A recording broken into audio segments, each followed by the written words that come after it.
అయితే కానీ మరి ఏంది ఏం సంగతి రాజకీయాలు ఏం ఉడుకు పెడుకు పెడుసు అని నడుస్తున్నాయంట. ఏంది ప్లా ఏమైనా ఉందా లేదా మరి? చూస్తున్నా రోజు రాజకీయాలు. మరి ఏంది పిల్లలు నిన్నమని అదేంది సర్పంచ్ ఎలక్షన్లు అంటే ఒకటే ఉరుకులాట. అవును.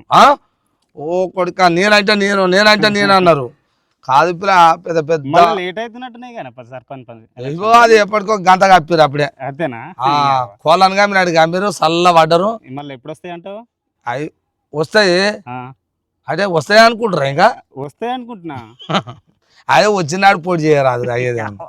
అవి వస్తే చెయ్యరు అంటున్నా. నేనేమంటా మీరు ఏమా ఎమిలూరు ఊర్లల్లా ఒక్కొక్క పార్టీలో తిరిగితే ఆయన 10-15 ఏండ్లు 20 ఏండ్లు ఎమ్మటే వెనకంగానే పడి ఇండ్లకు అవకాశాల కొద్దీ తిరిగిన వాళ్ళు రూపాయలుగా. అవును. వాళ్ళ దాంట్లకు నువ్వు చేస్తావా? వాళ్ళతోటి మీరు పోటీ పడితే గెలుస్తారా? వాళ్ళతోటి మనకు సెట్టే కాదు. యువకులు అంటే సపరేట్ కాదు, కొత్త రాజకీయం చూపించాలి. యువకులు దిగితే కొత్త మీ నుంచి అవుతుందా? ఎందుకు ఎట్లా యువకులు తలుచుకుంటే ఏదైనా అవుతుంది. ఊగా పండురు మీరు. ఇప్పుడు ఎలక్షన్లకు నువ్వు పైసలు తీసుకోకుండా ఓటేస్తావు నాకు నేను నిలబడితే? ఎందుకే మంచిగా అనిపిస్తే వచ్చింది బాధ. మా ముసలోళ్ళు అంటే ఇప్పుడు మేము ఏం చేస్తాం పిల్ల? అయ్యా ఎవరు 2 రూపాయలు మేము అడుగుతాం పాడు కానీ ఇచ్చిపోతే తీసుకుంటాము.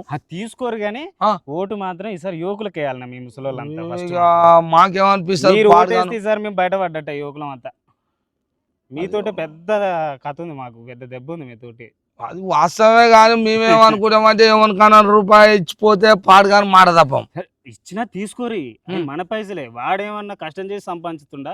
అది కూడా అదే అనిపిస్తుంది. అదే అవినీతి సొమ్ము ఆన్కాడ ఇన్కాడ కమిషన్ల కొద్ది తిన్న సొమ్ము మన ఎలక్షన్ లో పంచుతున్నారు. ప్రధాన పార్టీలు పంచే డబ్బులు తీసుకోరు ముసలోళ్ళు. అరే ఆకుకో బొక్కో ఏదో కూరగాయలకు దేనికో పనికొస్తాయి. కానీ ఓటు మాత్రం మంచి యువకులకు వేయాలన్నా మీరు.